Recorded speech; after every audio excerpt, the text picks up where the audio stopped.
January 18th, the committee is resuming its study on illegal, unreported and unregulated fishing. Joining us today as witnesses, we have Mr. Jamie Fox, former Minister. Okay, we're not. That's what I'm told.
Take two. We are back. Pursuant to Standing Order 1082 and a motion adopted by the committee on January 18, 2022, the committee is resuming its study on illegal, unreported and unregulated fishing. Joining us today as witnesses, we have Mr. Jamie Fox, former Minister of Fisheries and Communities of the Government of Prince Edward Island, and of course we also have Mr. Ian McPherson, Executive Director of the Prince Edward Island Fishermen's Association, who is quite familiar with committee here. Of course, welcome to you both. You both have up to 5 minutes for your opening statements. We'll start with Mr. Fox for 5 minutes or less, please. Thank you, Chair, and thank you everybody in the committee for the invitation to present before the Fisheries Standing Committee on Illegal, Unreported and Unregulated Fishing. As a former Minister of Fisheries for the province of Prince Edward Island from 2019 to 2023, I cannot underscore enough the importance of the seafood industry to a smaller province economy such as Prince Edward Island. The seafood industry is one of the top 3 economic drivers of the PEI economy and one of the highest contributors to the gross domestic product in comparison to other provinces in Canada. Our fishery must be preserved in a sustainable and responsible manner for all fishers. During my tenure as a provincial fisheries minister, I've worked with the wild capture, aquaculture, seafood processing sectors to ensure our fishery stays strong and healthy for current and future and all generations. We must reinforce the existing controls on our fisheries where needed and also develop more stringent controls in areas that are lacking. I have supported and continue to support increased fines to plants or buyers that deal in the sale or trade of illegal product. As plant and buyer licensing falls under the provincial jurisdiction, it is important that the province and the federal governments continue to work together in plugging gaps that allow illegal activity to continue to this day. Fines for infractions must be increased to levels that truly deter individuals or companies from continued illegal practices. Currently, some fines and penalties are considered to be of cost of doing business. Financial penalties and reduced fishing or buying days could be ways to send a strong message to offenders that these types of activities will not be tolerated. I can tell you as a former police officer, I have great amount of respect for the men and women tasked with keeping our fisheries operated in a legal manner. Organizations such as the Department of Fisheries and Oceans must be adequately funded and staffed so that important enforcement work can be carried out by them. I am also a strong advocate for penalties being administered to all offenders in a clear and consistent manner, whatever the Fishery Act infraction. In many ways, conversations with harvesters at the wharf, the concept of equality and fairness among harvesters is paramount. Those who take illegal advantage of the fishery not only hurt their fellow fishers, but also their communities, their province, Canada, and our reputation on the world stage. Unfortunately, many of our local species are in a rebuilding stage, and some may take years to reach perceived stock limits. On Prince Edward Island, we do not have the range of species that even adjoining provinces consider part of their fishery. Therefore, we must be more diligent in protecting stocks for the important fisheries, such as the lobster. Our dependency on a vital fishery is not one but choice, but of necessity for our province. Therefore, before I left provincial politics, I truly supported the efforts of the Prince Edward Island Fishermen's Association in their development on the electronic log system. I feel e-logs are a necessary step in assisting both the federal and the provincial government in the collection of real-time data that will allow more accurate and timely decisions to be made concerning our resources. The capacity of these units can also be expanded to assist in the collection of scientific data and improved harvester communications once the technology is in place and implemented. In closing, I would like to re-emphasize the importance of the federal and provincial governments, industry and organizations, and a variety of government departments working together in finding better ways to fight illegal activities across the Atlantic region and across our country. These illegal activities hurt our communities, our provincial economies, and our positive international reputation. I notice the bells are ringing and it's counting down. I don't know if people want to go to the House to vote or if they want to vote from here. Vote here? Everybody in agreement to vote here? All right, we don't need 30 minutes. Well, the vote won't be called till that counts down, so we'll watch the clock as it counts down and then we'll do the voting. Simultaneously, we'll crash the system over there. Yes, yeah, because all the good votes going through. Mr. McPherson, 5 minutes or less, please. The Prince Edward Island Fishermen's Association is pleased to present on this topic of illegal, unreported, and unregulated fishing. We thank the committee chair and the Fisheries Committee for today's opportunity. I would like to outline the views of our association in addition to potential remedies to this serious topic. The PEI has for many years advocated for stronger penalties for any person that is charged and convicted of crimes that exploit or harm our valuable seafood resources. This is also including providing the Department of Fisheries and Oceans officers with victim impact statements that detail the consequences to a fishery that is harmed by illegal activity. One item that we all must keep in mind is that certain species such as herring and rock crab form the critical foundation for our fisheries in eastern Canada. A collapse of these fisheries would essentially lead to a collapse of many other fisheries that rely on these stocks for survival and their important place in the ecosystem. Any illegal activity around these two fisheries should be treated with heightened severity. The majority of harvesters want a consistent and level playing field so they can earn their livings in a fair and equitable manner. In addition to increasing fines, for example, 20% of a vessel's revenue, there should be more stringent consequences for repeat offenders. This should include a decrease in fishing days of the current or future seasons. Available hardware such as onboard cameras could assist in stopping repeat offenders. It is critical that all harvesters, Indigenous and commercial harvesters, regardless of the fishery or type of fishery, be treated with the same in terms of consequences for resource infractions. All harvesters and communities suffer if illegal activity is not dealt with in a consistent manner, and the same consequences are applied to all. In the spring of 2024, the PFA will be launching an electronic log application that will record catches and other interactions in real time. This will be a second harvester-based app available in the marketplace, an option that has been designed by harvesters for harvesters. E-logs will replace the current system that is fully manual, on paper, is manually submitted, and takes approximately 6 months or more for the data to be compiled and distributed to industry. Industry and DFO cannot make informed decisions on our ocean resources if the most current information is not available when those decisions are being made. The e-log option has been discussed since 2014, but is being used in very few fisheries. There is no clear path for widespread implementation, which puts the investment by groups such as the PIFA in a position of uncertainty.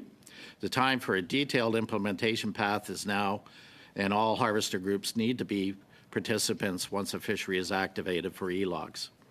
Another area of concern is the lack of people resources that dockside monitoring companies can access. The current hiring guidelines do not allow for fishers that hold a license, even if the licenses are not fished, and crew members. In addition, there is a minimum grade 12 educational requirement. This approach seems contrary and outdated in terms of current climate of labor shortages. Again, we must ensure the playing field is kept level and that our ocean resources are not exploited. The suite of solutions we have offered in this document have been primarily on the harvester side. However, the PIFA is also advocating those fines for buyers and/or plants that process illegal lobster be significantly increased. We recently sent a letter to the province of Prince Edward Island suggesting an increase to $2 million for conviction. We are also seeking that convicted individuals be prevented from holding future licenses, be those buying or processing licenses. Although these changes would come under provincial jurisdiction, it takes a multi-pronged approach by federal and provincial levels of government to keep our ocean resources protected and stop illegal, unreported, and unregulated fishing. I would like to thank the Standing Committee for the opportunity to present today and would be pleased to answer any questions at the appropriate time. Thank you.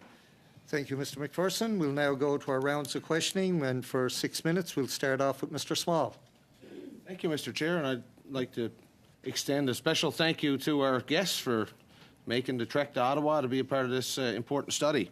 My first question is for Mr. Fox. Mr. Fox, in terms of DFO CMP enforcement on the water and on the wharves, how would you compare their presence currently to where it was 25 or 30 years ago, in your opinion, and in the opinions of that are expressed by stakeholders in your region?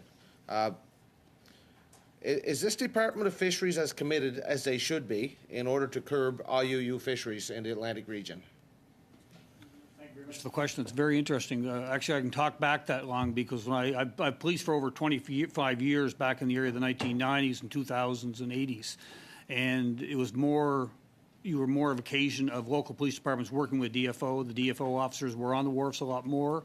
I remember that. We did a lot more checks, by-department checks in different points of the Prince Edward Island to find out where fish were going and different species of animals and stuff like that. Nowadays, you do not see that. It's almost as if the wharfs know when the DFO guy is going to be there or when he's not. So I would have to say, in my opinion, there appears to be less conservation officers actually on the road doing enforcement or checks than there was in the past.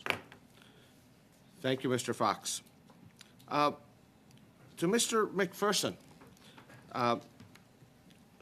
Mr. McPherson, do you feel that the trap and net tagging system that's in place now in Atlantic Canada is adequate to curb IUU fishing? Is it as effective as the system that it replaced? First of all, I wanted to declare that the Prince Edward Island Fishermen's Association is a trade distributor. I think we were third or fourth when organizations were picked or companies. And it's something we take very seriously. We certainly don't issue all the tags that are used on Prince Edward Island, as no one organization issues in other provinces. One thing, and we've have our challenges with DFO, but one thing that a lot of harvesters have said to me was that when DFO issued all the tags, For all of Canada, it was almost self-policing. It was a really good system. They did a good job at it. There was continuity. Everyone was using the same colors. Everyone knew what replacement tags were. And now I would suggest that we're not seeing that kind of administration. The other thing that could be tracked quite a bit more easily is that if someone was getting replacement tags, large volumes of replacement tags on an ongoing basis, that they could cross-reference that very easily. Now, with a multitude of distributors, I think that's a lot more of a challenge. So it's my understanding now we have a number of different colors and challenges out there that we didn't have before. Thank you, Mr. McPherson. And if there's anything you'd like to add to that in writing, just feel free to submit it. My next question is also for you, Mr. McPherson. Do you think that the Department of Fisheries right now has any idea what the total legal and illegal lobster landings are in Atlantic Canada? Combined. That's a tough question. I would say no. I think it's something that we want to get a handle on across the board in Canada, as has been alluded to earlier. It has lots of damage to a lot of companies, lots of communities, so it's something we really need to get under control and have a sense of urgency to it. So, yeah, Mr. McPherson, again, on that same line there, there was a lot of reports of high landings of lobster this past summer. I've heard coming out of some bays projected to be 50,000 pounds a day. Now, I don't know if that's out to lunch or not. But that being said, do you feel that the fishing that takes place outside of DFO science-recognized season parameters is going to be detrimental to our lobster stocks down the road? Well, a position that our association and other associations have taken on for over 3 or 4 years has been that we need to all be fishing at the same time under the same rules and regulations, and that we're making all contributing to science and Thank you. Science-based decisions. And this one's going to be just a yes or no. Do you think that the Minister of Fisheries should investigate IUU fishing in the lobster industry? Absolutely. Thank you. My next question, also, well, for either one of you, whoever wants to answer it, you can hash it out. Tag team. So, according to a World Wildlife Fund report in 2018 in Brussels, at that point, close to 12.5 million euros worth, or 20 million Canadian worth of IUU bluefin tuna was caught and sold in Europe. This same stock migrates to Atlantic Canadian waters, and home province of you folks, PEI, catches a lot of tuna. Does IUU fishing for North Atlantic bluefin tuna in international waters affect what can be caught by fishermen in PEI and in the rest of Atlantic Canada? Yeah, it does. One problem we have with long lines and bycatch. Long liners can fish, and the tuna is not actually calculated as a bycatch. So that, of course, affects the quotas that are allowed and allotted to our fishers in the respective province under tri-pack agreements between the countries as it applies to tuna. So yes, it does affect it. It affects the price, it affects quality, and it also affects reputation. Thank you. Thank you, Mr. Small. Your time has gone a little bit over. We'll now go to Mr. Cormier for 6 minutes or less, please. Thank you, Mr. Chair. So just for people watching the proceeding of this committee today at home, so Mr. Falk, you said that you were the former Minister of Fisheries of PI, right? Yes or no? Yes. Yeah. So you were not giving your portfolio back, right, probably? I was actually stepped down from the portfolio. Okay. And I think you just resigned as an MLA also? That's right. Okay. So if my information are correct, Mr. Chair, and they're from CBEC, so I'm not sure if my conservative colleague will believe them, but let me just read a little bit of the article. So it said that while Premier King said he tries to provide members of his caucus as much freedom as possible, Fox's plan to run against the governing federal Liberal Party, which includes attacks on the federal government and PI legislature, were becoming a problem. Premier King said, and I quote, "My job as the Premier is to make sure that we have a solid federal relation as we can have with the government. As Jamie got closer to become the declared candidate for the Conservative Party of Canada, that was causing a strand of problem that we probably didn't need." So, Mr. Chair, I'm just questioning why Mr. Fox is here. Maybe to promote his next federal election campaign, and that we don't have the actual and the current Minister of Fishery from PEI here. So my next question, and let's get serious, will be for Mr. McPherson. So Mr. McPherson, how we deal and how do we solve this problem of unregulated fishery? Point of order, Mr. Chair? That's ridiculous. We had Mr. Morley Knight here, who was a former Assistant Deputy Minister of Fisheries, and his testimony was taken because of and accepted because of the expert role that he'd been in and his knowledge, and to cherry pick and to single out what I'm seeing happening here right now, it's not cool. And I'd like for you to pass that message on to my honourable colleague across the way, Mr. Cormier. Mr. Chair, point of order. Before you go to that point of order, I'll answer Mr. Small. The time that's allocated to Mr. Cormier, he can ask whatever questions he like, or he can use his time to make a speech if he like. It's his time. So I'll go to Mr. Morrissey now. Thank you, Chair. Your ruling is correct. Thank you. So, Mr. McPherson, as a son of a fisherman, look, I understand that we have huge problem in fisheries right now, even if it's going well in some.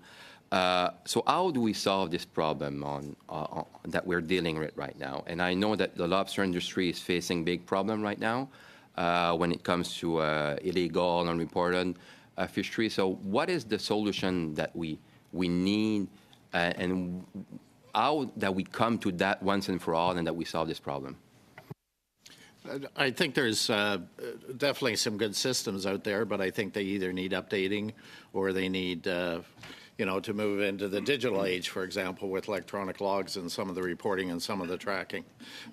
Like I mentioned, we have fisheries that dockside monitors are supposed to be at a much higher percentage, but there's just not the people there to do that. So maybe we need to look at, as I said, the qualifications. Okay, so on the dockside monitoring, Mr. McPherson, we were told by official that it was probably impossible to do dockside monitoring in all the wharf that we have in Atlantic Canada because there was too much. Do you believe that it's impossible to do dockside monitoring in all of our wharf in Atlantic Canada?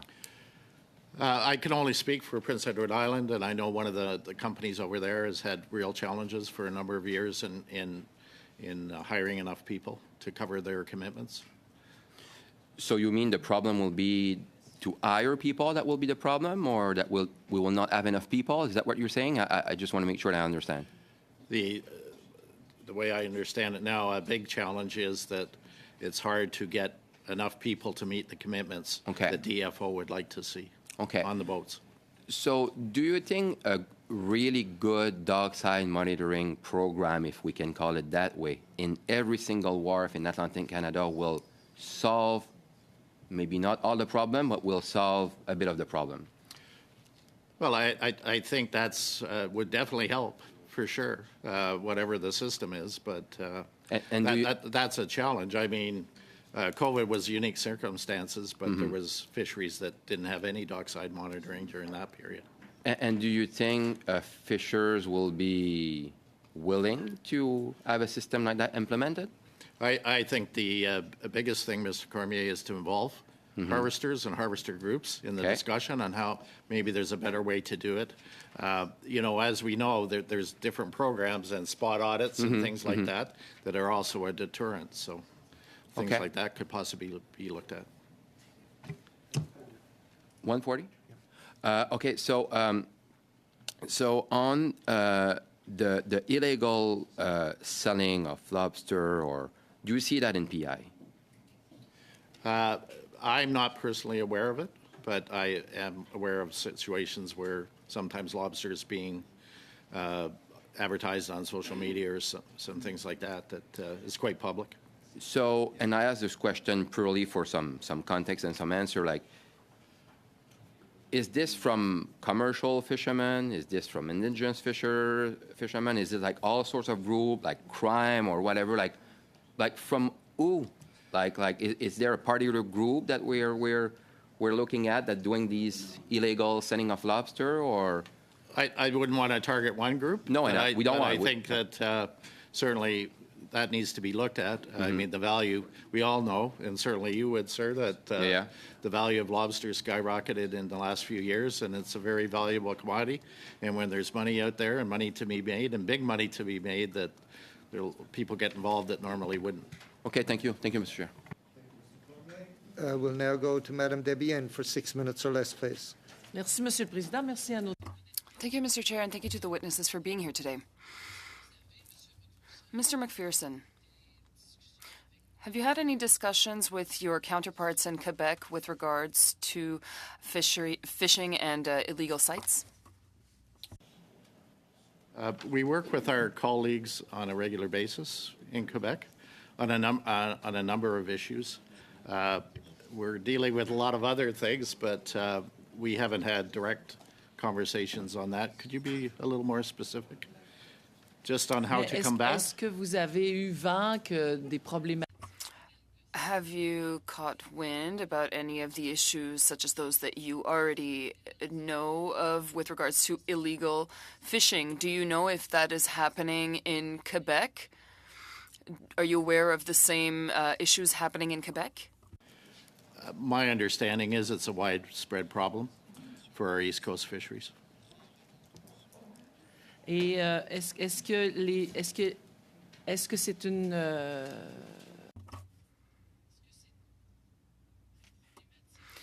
Is this an issue that you can address and that you can try to remedy together? Is there a possibility of creating a group of fishermen or fishers in order to put more pressure on the department? I would suggest we're doing that now, but there's always room, I'm sure, for more dialogue. But it's a concern because we're threatening the future of the fishery for everyone. You know, if Oui, et c'est dans ce... Indeed, and that's what I had in mind when I asked the question. We've made the observation that this kind of fishing does exist and that it is intrusive. It is hurting the resources and the communities and the justice of fishers. Do you think that fisheries in the east of Canada can be a signal to the rest of the country? Is that something that resonates with you? Certainly, and that's why we've been an advocate for higher fines, stiffer fines, suspensions, whatever it takes if for people to send a strong message. That's the concern, that it becomes a cost of doing business for some people. Est-ce que vous avez eu un écho, une écoute du... Have you heard from the department with regards to your request to increase the fines or the measures with regards to certain licenses? Is the department listening to you, or is it lagging? What is your relationship, and how seriously is the department taking this? We have seen an improvement on PEI in terms of fines being increased. As I mentioned earlier, we actually do victim impact statements, and it does put an association in an awkward position because generally you're writing a statement that involves one of your members. But that being said, we need the deterrence, and this is something new we're putting forward, that if a fine is relative to the gross income of a boat, that would send a very strong message if it was a proportion. Obviously, this room and we cannot influence directly the legal system, but we are making detailed requests in a number of cases. Et dans le même ordre que dans le domaine des... I'd like to give an example. With regards to illicit drugs, when there is a takedown and there is a big fine for selling drugs illegally. In Quebec, it is well known that the monies retained are re-injected in order to increase monitoring. So that finances better surveillance. Is that something that can be applicable with regards to illicit or illegal fishing?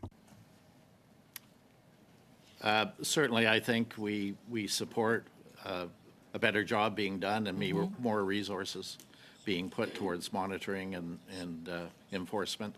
I'll just make a brief comment. I mean, there's a whole huge recreational fishery side that DFO has to regulate and oversee too. So it's not just the commercial fishery. There's lots of fisheries that they were responsible for. Oui, bien sûr, et on aura une étude là-dessus bientôt. We will be starting a study on that soon, and it was one of my recommendations. Here's my final question for the brief time I have left. What's more important, more money, more technology, increasing the fines? What's more urgent, in your opinion? I think consulting fishing groups and asking for specific recommendations would be a good thing. And but most of what we proposed here today was more related to fines and penalties to discourage this being a cost of doing business. Thank you, Madame Debienne. It's gone a little bit over time. We'll now go to Mr. Boulouris for 6 minutes or less, please. Merci, Monsieur le Président. Thank you, Mr. Chair. Considering that the vote will take place in 5 minutes, I imagine that my time will be cut in half. I'm very happy to be here today. I have some professional and personal experience, and I also represent a riding in the center of Montreal, and I'm glad that it's me who's asking you questions and not the other way around. That would put me in a disadvantageous position. First question for either of you. There was a recent report by the Environmental Commissioner.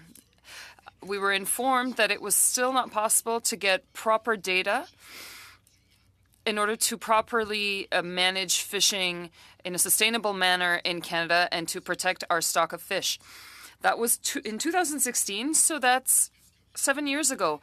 It seems as though very little has been done since. Why do you think that's the case? Why can't we have the whole of the information in order to protect our fish in a sustainable way?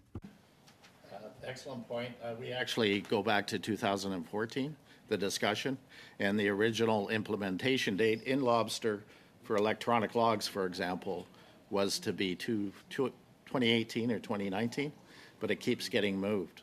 So it's it's a significant capital investment, so it's very hard to get things implemented if there's no implementation date. Yeah. Yes.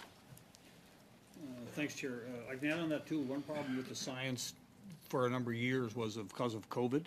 A lot of the science vessels and that data collection was put on hold during a 2 to 3 year period. So, of course, that affected our numbers of what was actually available out there for stocks or that continued to work, right? Est-ce que vous pensez que maintenant que la Now that the pandemic is over, do you think that there's been an improvement in the planning and resources that can be implemented in order to improve our knowledge and the data on illegal fishing? I think that from what I understand, now that DFO is actually getting back up to get the science vessels on out there on the water, and the work is starting being collected. But I think it's going to take a collaborative approach between the provinces to also assist in that collection of data on our stocks and species as it applies across all of Atlantic Canada. I'm not too familiar with what actually happens out in British Columbia. But there is a willingness there. I did chair the Atlantic ministers, and I brought forth the province of Quebec back in 2019 under Minister Bernadette Jordan. We had a good relationship, and it was all agreed by the Atlantic ministers that including the province of Quebec, that there should be more of a collaborative approach when it comes to science and knowing of our stocks between the provinces and the federal government. Peut-être une autre question, Monsieur le Président. Maybe one last question, if I have time, Mr. Chair. In 2023, in October, the Minister of Fisheries said that even when people are caught red-handed fishing illegally, the fines are actually very low compared to the profit they make from such fishing activities. That is the minister. She herself admitted it. According to you, how can we make sure that the fines are proportional to the profits made from the fishing? You'll understand that if the fines are too low but the profits are very high, well, they'll just pay the fine. Do you have any measures that you'd like to implement to make sure that the fines are proportional to the profits made from fishing illegally? One of the things we're seeing more often now is this of lost fishing days also being part of the penalty, that perhaps an offender loses the first week of fishing at the start of the next season, which typically can be a very high revenue week. So things like that, in conjunction with fines and things like that, I think are a good step forward. That's a very interesting question. One problem the justice system, I think, fails to do is take into account the importance of the fishery and the actual actions of fishers out there in the water. And I think case laws, in some cases, we have the prosecutors are not asking for the fines to be increased as per repeat offenders and how they're affecting the actual fishery. So I think there needs to be more of an education into the Department of Justice or into the Crown Prosecutor's branch on actually what the actual ramifications are. And I think case in point would be not too long ago on the coast of British Columbia, there was a crab fisher out there that was caught with a bunch of illegal sales, stuff like that, and the fine was very low. So it's almost like a cost of doing business. But it affects your small communities greatly and other provinces and other areas. And I think that we must make sure that our court system actually takes into account how important these issues are. Thank you, Mr. Boulouris. We're going to suspend for a moment now as we're waiting for the vote to be called, and we'll get out our phones and see if we can identify ourselves on the camera. So, suspend it. Let's try.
Okay, we'll go on, get back to questioning now, and our witnesses, we thank you for your patience.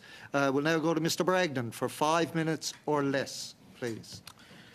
Thank you, Mr. Chair, and thank you to our witnesses today. Both of you, it's really good to have, and I want to say, just on behalf of all of us, we certainly respect both of your experience and knowledge and background that you bring to this. I'd like to say that both of you have been doing this for years. I've seen Mr. McPherson at the committee many times, and I know he always brings good testimony and makes informative input, and very pleased today to be joined by former Minister of Fisheries for Prince Edward Island, Jamie Fox, who has served as an MLA for a number of years.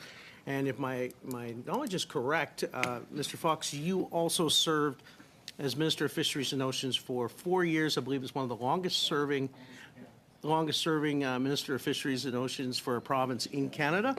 And also you served as chair of all the Atlantic Ministers of Fisheries and Oceans for the provincial area of Atlantic Canada, but also you incorporated and invited the Quebec Minister of Fisheries and Oceans to join it. So there was no less than 5 provincial ministers of fisheries and oceans that you chaired. I would say your depth of knowledge and understanding of this particular issue would be probably among the elite in Canada, among the best in Canada.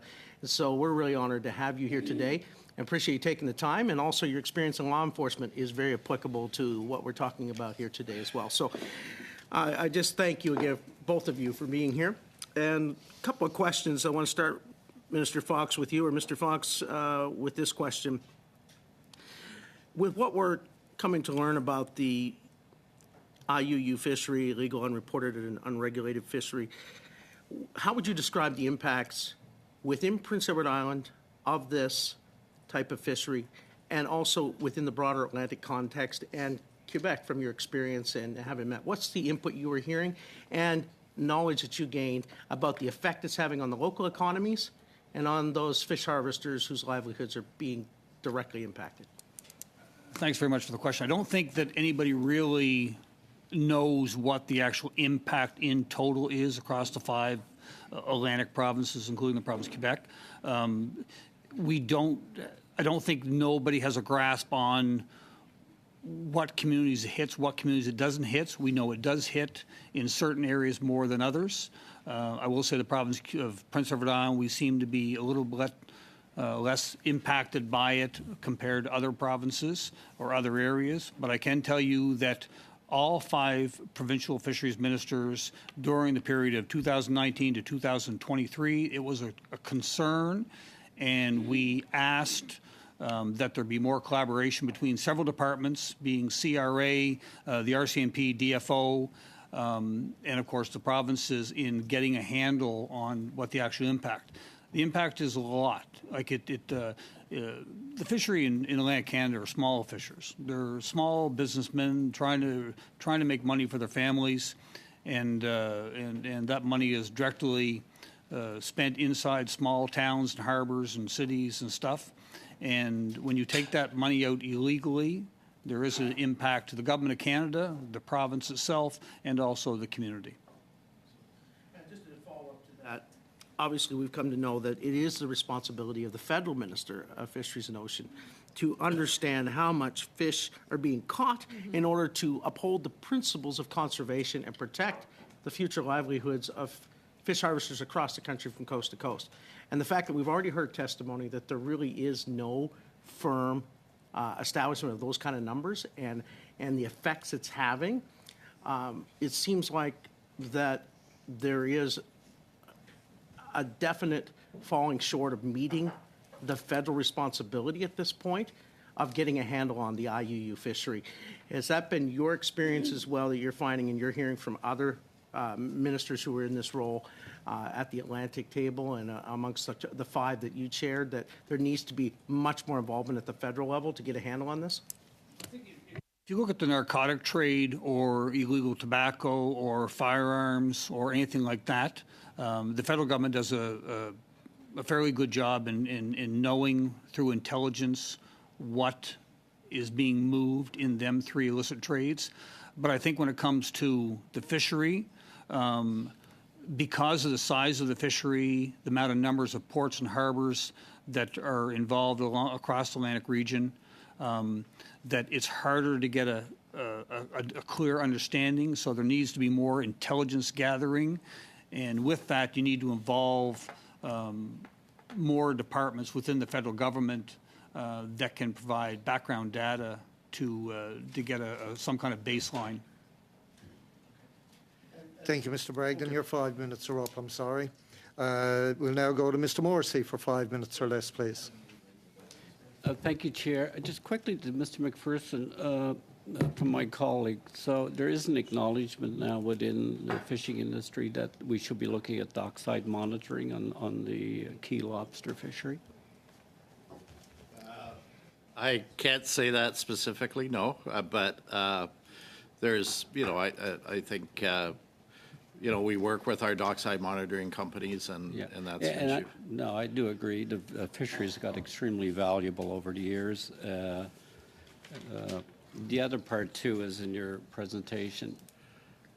Am I correct in interpreting that the PIFA acknowledged that technology must play an important part of regulating the fishery and ensuring its landings are accurate? Yes, I would say that's accurate. Thank you. Mr. Fox, I want to go to you. You were the minister for 4 years, as you pointed out. So you're responsible for licensing buyers and processors. So are you aware of all the lobster that was bought by those buyers in every given year? There's not completely, member.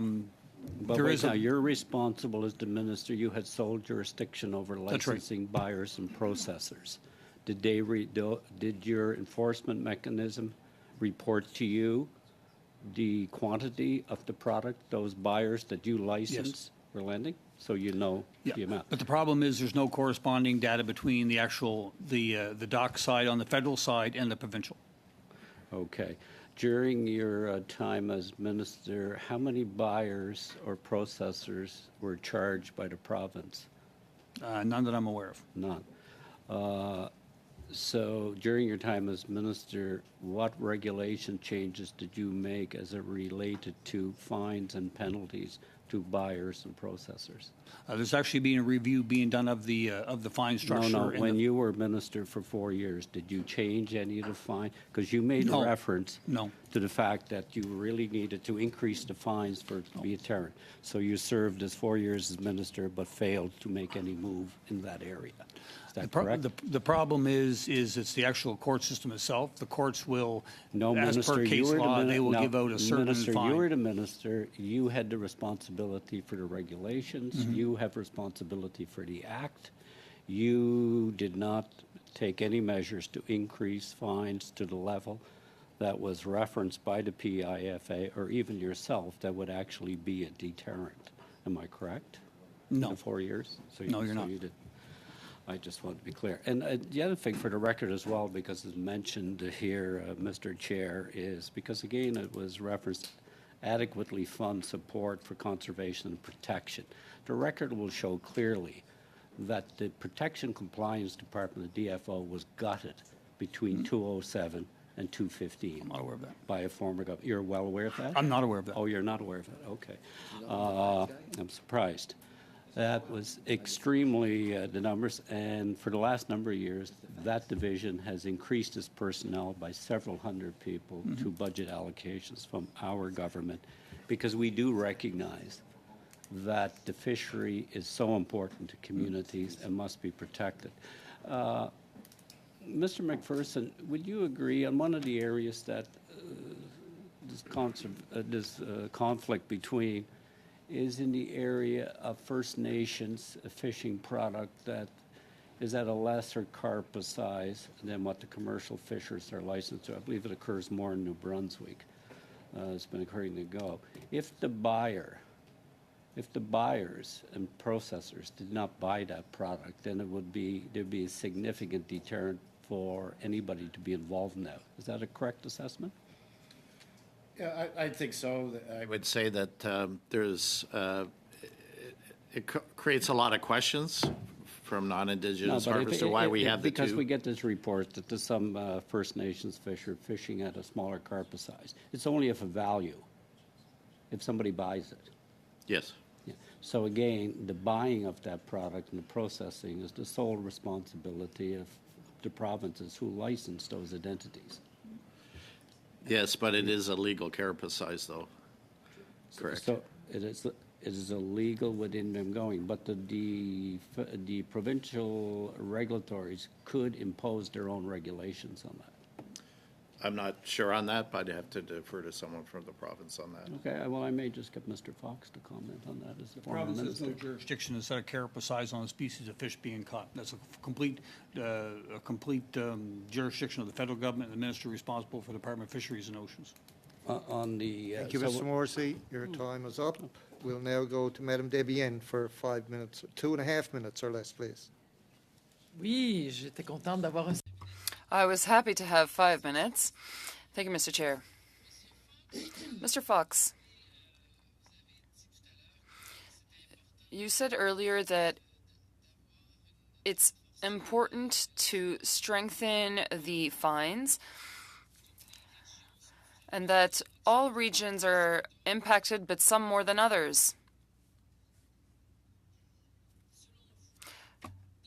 In your opinion, in the east of the country and in Quebec, what regions seem to have more illegal activity? Have you been able to identify those areas, or is it nebulous? We'd have to take stock of how much illegal fishing there is, but if we could do that, then we'd be able to target it, and that's what our issue is. Do you think, according to your data, that there are more illicit activities in certain regions rather than others? Thank you for the question. There is some regions that are more of a concern than other regions in Atlantic Canada. And I can say that those areas are under the watch of Conservation Protection for DFO in conjunction with other members of the federal government investigative agencies. So to answer the question, yes, there is some areas that are more aware than other areas. Mais vous ne pouvez pas me les nommer, c'est ça? I didn't understand. So you wouldn't be able to identify them? I don't think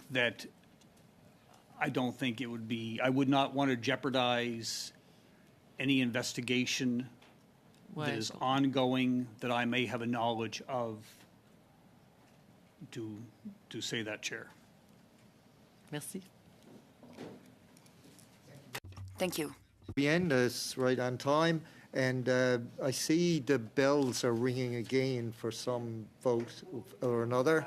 I wonder if everybody wants to continue and do it on the phone once when the counts down for the half an hour, so as we can continue with our testimony from our witnesses. I see thumbs up and head shaking. Okay, thank you. We'll now go to Mr. Boulerice for 2.5 minutes or less, please. Merci, Monsieur le Président. Thank you, Mr. Chair. I'd like to talk about the impact of climate change that has an impact on the oceans, and that, of course, changes the living conditions of fish. And that, of course, has an impact on the fishers that you represent in the Maritimes and so on. Right now, the management mechanisms are territorial or regional. For example, there are national associations to manage fishing. Those are predetermined and static, but the impact of climate change will, of course, require schools of fish to adapt. How can the federal government adapt to that change in Canadian waters in order to prevent illegal fishing? What impact will that have on illegal fishing? There's this territorial or regional targeted system, but the conditions will constantly be changing. What will be the impacts of that?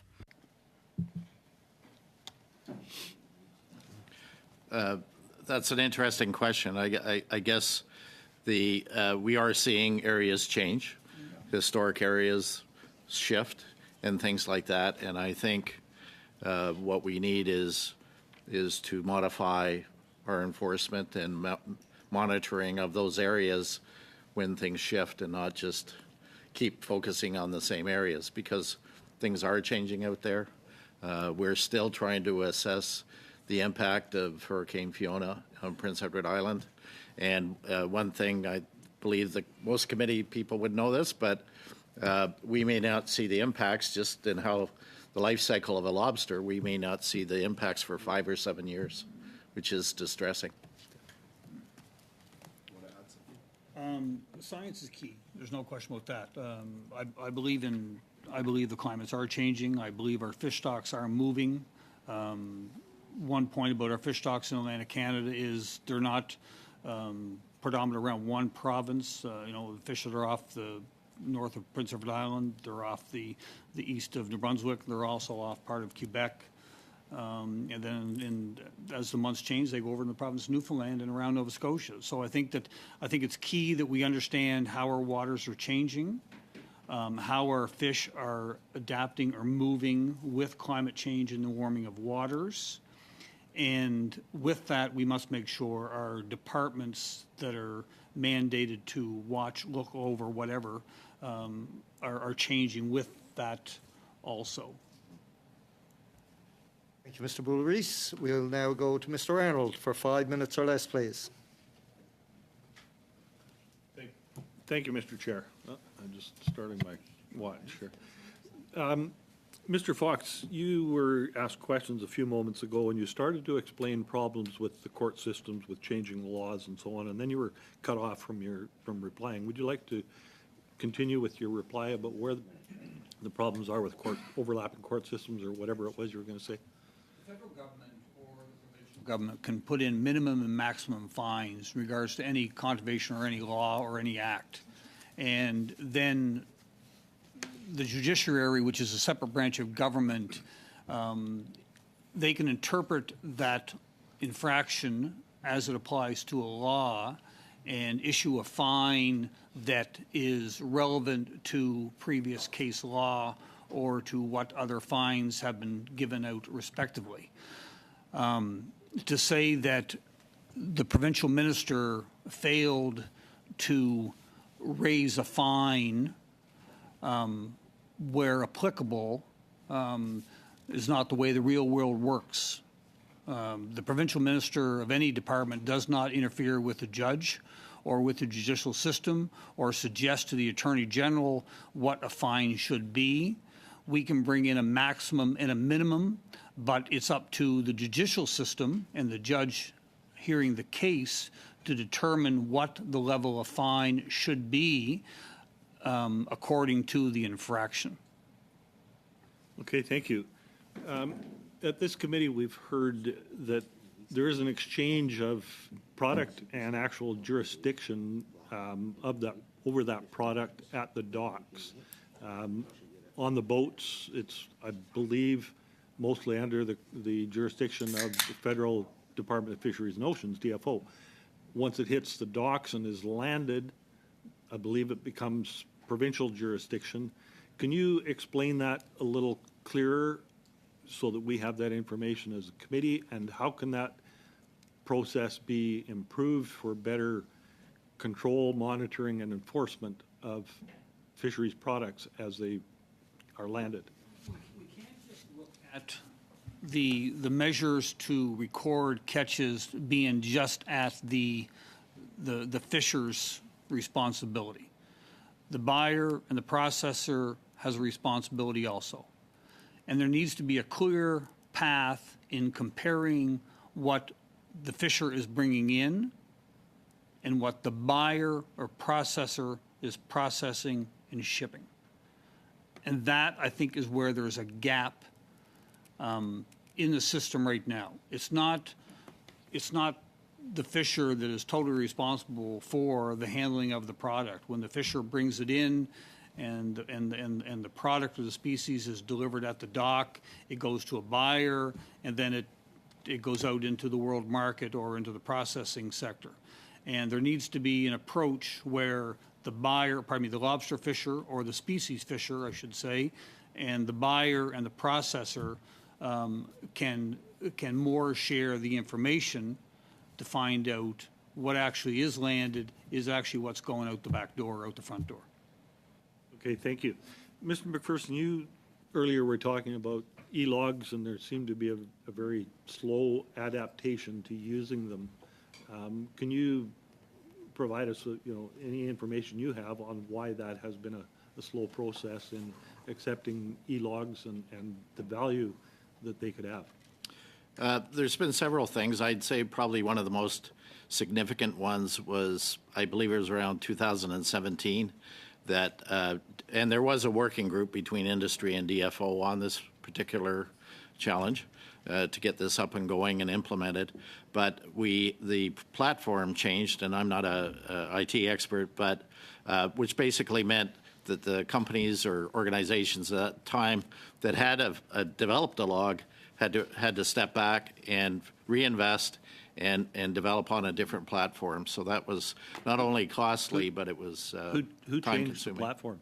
Sorry? Who changed the platform? DFO. Okay, thank you. For one or both of you, in your experiences and observations, is there adequate communication and coordination and cooperation between federal and provincial activities fighting IUU? I can say that the relationship regionally between DFO and the provincial departments of fisheries is a good balance. They do talk a lot, and there's a lot of conversation back and forth on what's going on and education back and forth.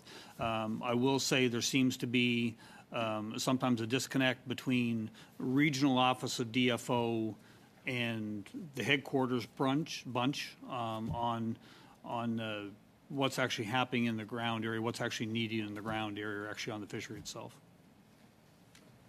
Thank you. I think my time is up. Thank you. Overboard. We'll now go to Mr. Callaway for 5 minutes or less, please. Thank you, Mr. Chair, and hello to both of you. Last meeting, we heard from the CBSA that export documents are provided to folks shipping the seafood across Canadian borders. We were told that the paperwork is provided by the processors and who are regulated by the province. Mr. Fox, as Fisheries Minister, you are aware of that particular component? That's right. Yeah. So I'm wondering, too, Mr. Fox, if you could tell us a little bit about how the provinces oversee processors to ensure that they're acting in good faith and not allowing illegally caught seafood to be shipped out of the country. Well, we license, thanks very much for the question, Mr. Callaway.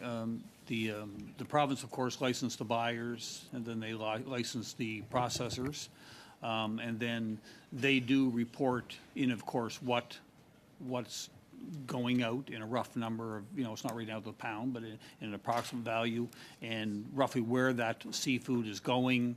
One problem the province of Prince Edward Island has is that some of our seafood that's landed in Prince Edward Island is actually calculated on the papers of the province of Nova Scotia. Okay. Because it's processed over there. And then in vice versa, in some cases, there's product actually comes over from the province of New Brunswick over into the province of Prince Edward Island.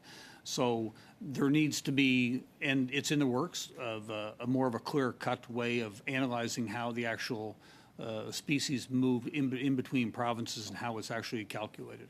Okay. Thanks very much. One of the things, how I approach problems is that I try to look at long-term, this is for both of you, the long-term solutions, but the low-hanging fruit of what we can do now. And I try to categorize it usually in three different pieces, like, first we do this, second we do this, in terms of the low-hanging fruit. I just want to try to crystallize and kind of capture three things that the Government of Canada can do now to mitigate what's happening, because clearly we've heard that both in this committee but also back home that IUU is a huge problem. It's a huge problem in terms of what it's doing to the ecosystem, what we think it's doing to the ecosystem, but also the underground economy and potential ties to organized crime. So from both of your perspectives, if I was to ask, which I am, three things that we could be doing right now or in the next 6 months to mitigate? And we'll park the long term. Let's stick on the short term for Mr. McPherson and you, Mr. Fox. I've got 4, if that's okay. You know what? Okay, too. We'll take that as well. I think the tags and licensing should be reviewed. That could be done, I think. We used to get annual audits. I think a lot of that's gone away. So that could be reactivated with a time frame. An action plan for the implementation of electronic logs. It was meant to be staged in not all fisheries at once, which we totally understand, but there's no real rollout, I think, for any fishery planned for the immediate future. Certainly, everyone fishing same seasons, I think, is a big thing in terms of keeping harmony on the water and control. It makes it easier for DFO. And the last one is, as I had mentioned earlier, take a look at the hiring criteria for someone to be a dockside monitor.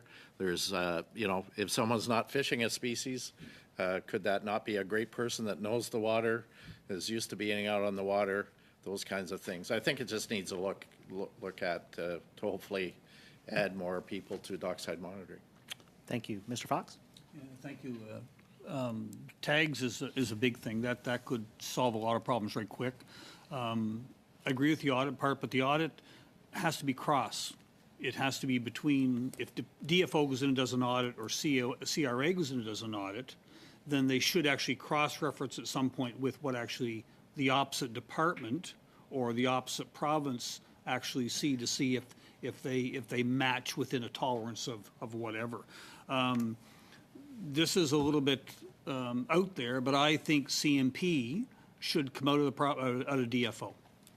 I do not believe that conservation protection should be in DFO. They should be with the Department of Justice or the Minister of Public Safety, and then they're more independent, and they can follow along more with what the Department of Justice does or with what that type of enforcement action is. That's one thing that I think should happen sooner than later.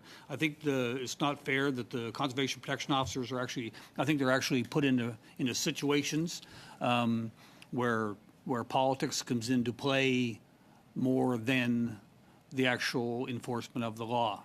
And I think they could be set up almost the same as an RCMP agency in that case. I did it. Chair, there's one more point.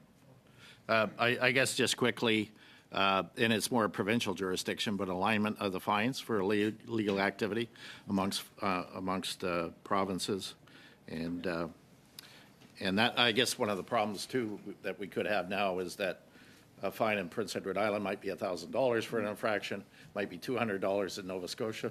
We share lots of waters, So that could encourage activity in a different area. Consistency of fines? Yes. Okay, thank you.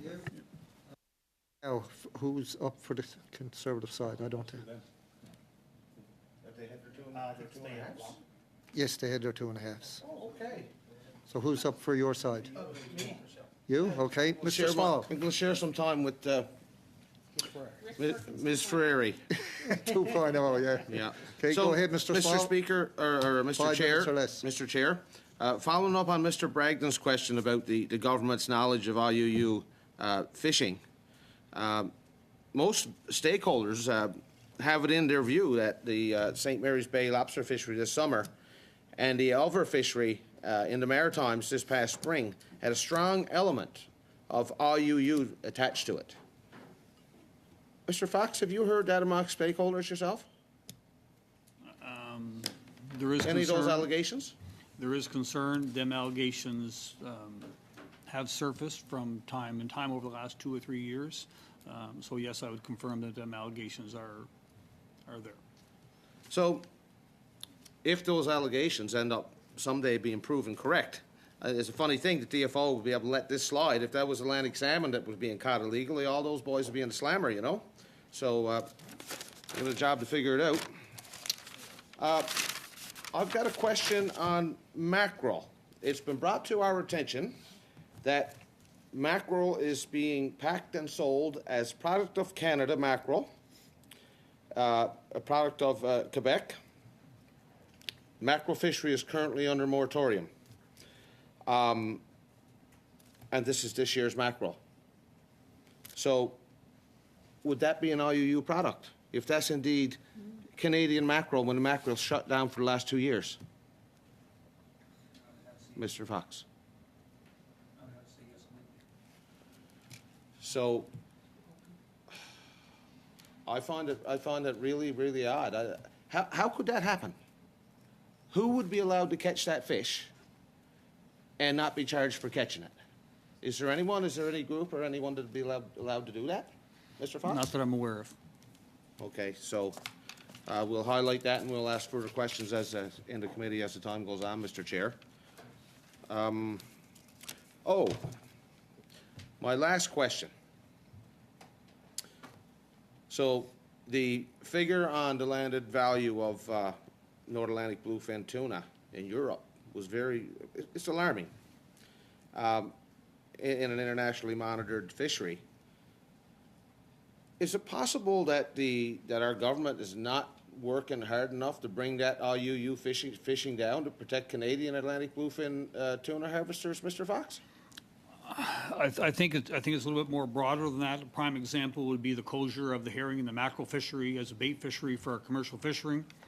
But yet we had no conversations with officials in other countries that were allowed to pick up that quota and fish it. I'm talking about the United States of America here. When they cut the mackerel and the herring out for our fishers across Atlantic Canada, that quota was automatically picked up by another country. So is there other species out there that could be doing the same type of deal with other species? Yes, that's a possibility. I can tell you I believe very strongly in relationships between foreign countries. I've had conversations over the last 4 years with 10 foreign governments, and I think that them lines of communication need to be strengthened, and that when it comes to our fishery, we need to be having more direct conversations with foreign governments on species, the movement of species, the enforcement, and the marketplace itself. Thank you, Mr. Fox. If you have something to add to that, you can submit it in writing, and we really appreciate that as a committee. Thank you. I'm going to turn my time over to Ms. Ferrari, Mr. Chair. You're very generous, Ms. Ferrari. You have a minute. Thank you. I'll see what I can do in a minute. Thank you to the witnesses for being here. Quick question. Mr. Fox, serving as a provincial minister for as long as you did in the fisheries, what is the role of the federal government to oversee in implementing, finding out IUU fishing for those watching at home? That's illegal, unreported, and unregulated fishing. Is it the provincial minister's role or is it the federal minister's role? It's completely the federal minister's role. The provincial boundaries, provincial jurisdiction and authority only applies actually when the species actually landed on the dock. So anything in the water side on the boat outward is a complete control of the Department of Fisheries and the minister. Thank you so much for that. So has the federal minister done their due diligence in collecting this data? Because how do you enforce conservation if you don't actually know the numbers of fish leaving the ocean? Isn't IUU fishing numbers critical to manage conservation? I can tell you that them concerns were brought up, I'm guessing, Chair, probably around the end of 2019, early 2020, to Minister Bernadette Jordan on behalf of all the ministers. This was an issue, and it was further brought up again to Minister Joyce Murray in conversations we had with her. So just incompetence on that Thank you, part. Ms. Ferrari. He's gone a little bit over, but of course you didn't have much time to start with. We'll now go to Mr. Cormier for 5 minutes or less, please. Actually, I'm going to give my time to my colleague, Mr. Hardy. Full 5 minutes. He's generous. Go ahead, Mr. Hardy. Thank you very much. So I'm a West Coaster, so I'm going to ask maybe a couple of really dumb questions, but just put it down to me being a West Coaster. Why do people fish illegally? I mean, the answer, of course, is pretty clear. They want to make money. But are there some factors in there? I'll give you one, and it might make you think of some others. It was suggested in one of our earlier hearings when we were talking to somebody that the difficulty of getting licenses which is an issue out in the West Coast, could lead people to just basically go out and freelance, which is they go out and fish illegally. Number one, is that a factor on the East Coast? And number two, are there other reasons? We'll leave it at that because I have a follow-up question. Any thoughts on that?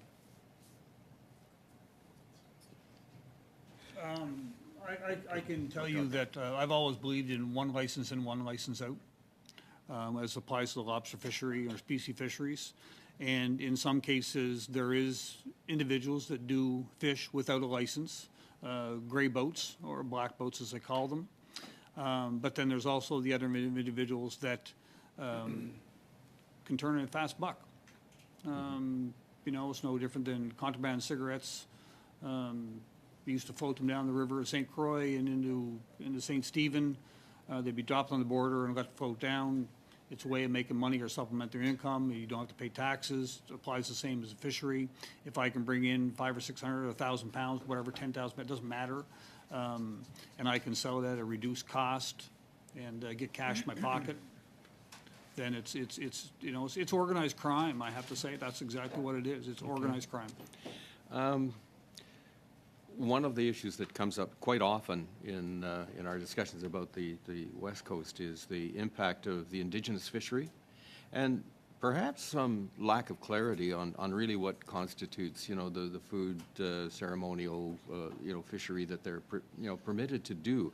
Are there is there a lack of clarity, particularly for enforcement officers, when they do come across indigenous fishers fishing?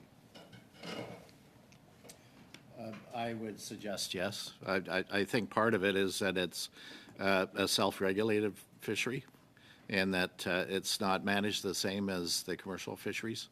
And so, there are tags issued, but that it's spot checks, and that's why in a lot of what we're putting forth here today is about, as harvesters, let's work together and have the same management controls.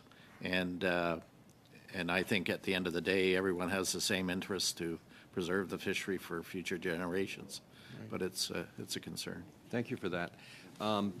We were to have had one of our witnesses today was representing at least some of the guardians, First Nations guardians who do play, I think, a meaningful role out on the West Coast. Can you give your assessment of that program? I'm wondering, do they have the training? Do they have the enforcement backup? And are they being put in an impossible situation of actually trying to enforce or observe fishing in their community? I think one of the problems is that because the non-Indigenous harvesters aren't involved in a lot of the discussions, that we don't know. So I can't really comment on that.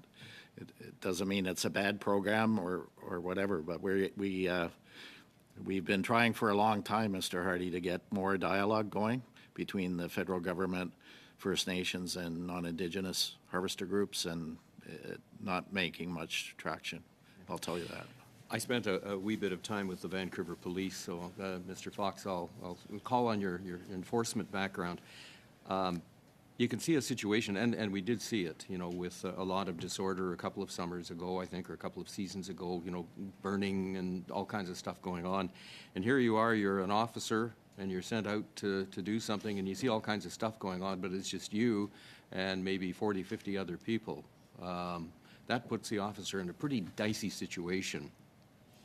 What can you do about that? Well, I think departments need to work more together. I was in a situation back a number of years ago when seiners fishers came into Surrey, and there was large protest at the Surrey Wharf. Mr. Morrissey, you would remember that. And we were, a small police department, and how would we deal with that as it came towards us? So it puts that lone officer in a situation that's not very comfortable. But I think that when departments and agencies work together on intelligence gathering and when incidents happen, they can come together as a unified body. It helps, but police officers also, or conservation officers, need to know the circumstances around and be educated of what is actually happening on the ground. It's gone a little bit over. We'll now go to Madame Debienne for 2.5 minutes before we vote, please. Merci beaucoup, Monsieur le Président. Thank you, Mr. Chair. I'd like to refer back to the security agents and those who take care of the fauna. All these people who take care of verifying and overseeing illicit and illegal fishing. In my close family, there is a police officer. I know that he was on a boat on the Saint Laurent River, and that he worked there. Earlier, you talked about better coordination or cooperation, rather, between different organizations. Do you have a clear recommendation to make to the DFO or to this government, but also to the public safety? Can you give the study a clear direction? Should we be favoring a mechanism that encourages better cooperation between various stakeholders? Is that a recommendation that would be useful to the study? There needs to be a clear-cut intelligence gathering group or mechanism, which has all the different agencies in place. We used to call it the Criminal Intelligence Agency of PEI, and it had members of DFO on it, conservation, RCMP, municipal police departments, anybody that was actually in a municipal or in an enforcement role, and information was immediately passed as it was learned to the different agencies, so everybody's aware. We need to get back to that model and stop living in silos, basically, in a nutshell. C'est quelque chose c'est effectivement quelque chose. That is indeed something that we had observed. That was exactly what I had been told on the ground. I was told that we should come back to this kind of cooperation. On that note, what, or rather, would a better cooperation ensure that the results would be better in the end? By going in this direction, do you think that we might improve things, the control of illicit fishing by 20 to 80% or so? Either one of you. I don't know what the percentage would be, but I can tell you that education is key. Agencies need to know what their role and responsibility is as it applies to illegal activity. So if it's a fisheries issue, then we must make sure that fisheries is lead, but the RCMP or the other agencies have a backup role to support them as required. And it's the exact same with illegal drugs or whatever. So communication is key. The cross, information flowing back and forth is key. That's where we need to be going back to that model. And I haven't, to be honest, I haven't seen that model since, I would say, into the very early 2000s. Thank you, Madame Debienne. Gone a little bit over, but that brings us to the time to vote, I guess. So if everyone would let me know when they're got their... We'll suspend for everyone to vote.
want to start off now again with Mr. McPherson. I asked you earlier about the e-logs, and they got changed in DFO. Was that a snap decision that they just decided to go with a different platform, or was there any reasoning behind that? It was very disappointing because we had we had a person out of our office who was actually on the development committee, the technical development committee, and yeah, we weren't aware, and it came across and gave a date when the existing technology would no longer be accepted, and that you would have to go out and develop to the new program, or platform rather. Okay. It was very disappointing. Thank you. Mr. Fox, I'm not sure if you would be able to know what happens with the fines at the federal level, but when there are fines levied for IUU, illegal or unregulated fishing, where do those fines go to, the dollars? Are they just simply into general revenue, or is any portion of that directed back to conservation programs or anything else that way? If it's a federal fine under a federal act, then of course the money goes back to the Crown Corporation, or pardon me, the federal Crown. If it's a provincial fine, then it would go back to the provincial government. If the judge orders restitution or some kind of other monetary penalty, then that would go to the jurisdiction who's responsible for the act. The only difference sometimes is like a matter like impaired driving or a theft or something like that, that would stay within the province. But drugs, anything to do with drugs or illegal tobacco and fisheries, that would go back to the federal government. Would it be beneficial if some of these fines were directed back into conservation programs? Oh, 100%. Under proceeds of crime, fines can be used to help combat illegal activity, and that would be a good move to support that. Thank you. Apart from CBSA and Canada Revenue Agency, what other federal departments or agencies or Crown organizations play or should play a role in combating illegal, unreported, unregulated fishing? Well, I think the RCMP would definitely be top on the list. CBSA, Canadian Tax Revenue Agency, also Department of Environment, because in some cases these vessels in Transport Canada, sometimes these vessels that are being used are out there in the water are not in the best of shape, and actually could pose a hazard to navigation if something were to happen to them. So I think there's a multitude of agencies that could be brought forth. Okay, thank you. I think I'll turn my remaining time over to Mr. Small. He's got some more questions. Minute and a half. Yeah, the question that I asked to Mr. Fox on that mackerel product that's being sold in southwest Nova Scotia right now is bait, Mr. McPherson.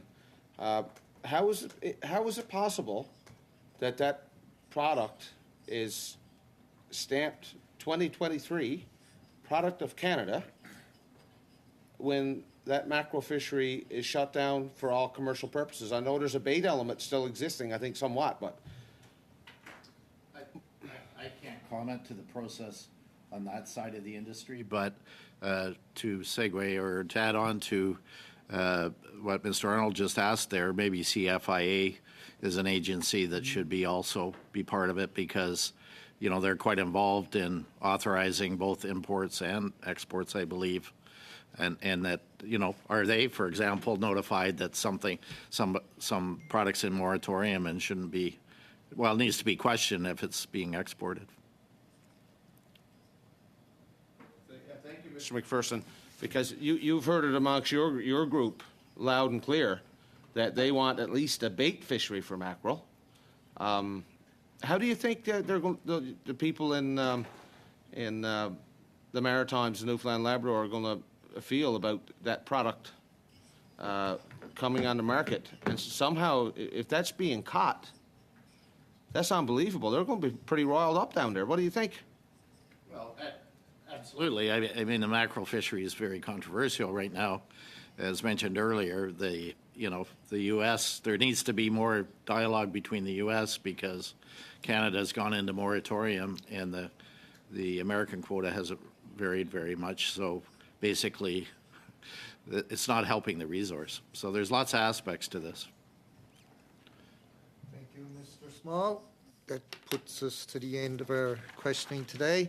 I want to say Mr. Tall, weren't you? How would I say Mr. Tall? You got high hopes. I of course want. I want to say a big thank you to Mr. Fox and Mr. McPherson for appearing before committee today and sharing your knowledge. I know Mr. McPherson has been here many times over the last 5 or 6 years. So again, thank you to everyone. I will let everybody know that next meeting, Tuesday, DFO will be appearing on Subs B for the first hour, and then we will resume in the second hour the study on illegal, unreported and unregulated fishing with witnesses. So again, I want to thank everyone for their patience today as we navigated through committee and votes. And I want to say thank you to the clerk, the analyst, and of course the translation and the people who work to make this meeting possible each and every day. Meeting adjourned. Enjoy your week.